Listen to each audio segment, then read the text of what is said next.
Hey guys, it's gonna be a real short one for y'all today.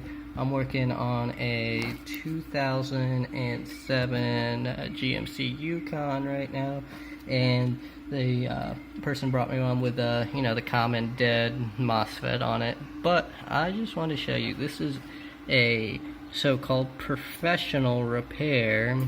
Look at that, they just left flux all over the board to corrode on it. These giant solder bulbs, and I'd already removed it. Let me find it again. There we go. There was this piece of brush or something that was just stuck in the board still from when they soldered it. It was just stuck across there. So, yep. Here's you picture of the professional company's phone number. I'm gonna leave their name blocked out, but yeah, feel free to call them. Tell them that is not a professional repair. What's wrong with you? Bye.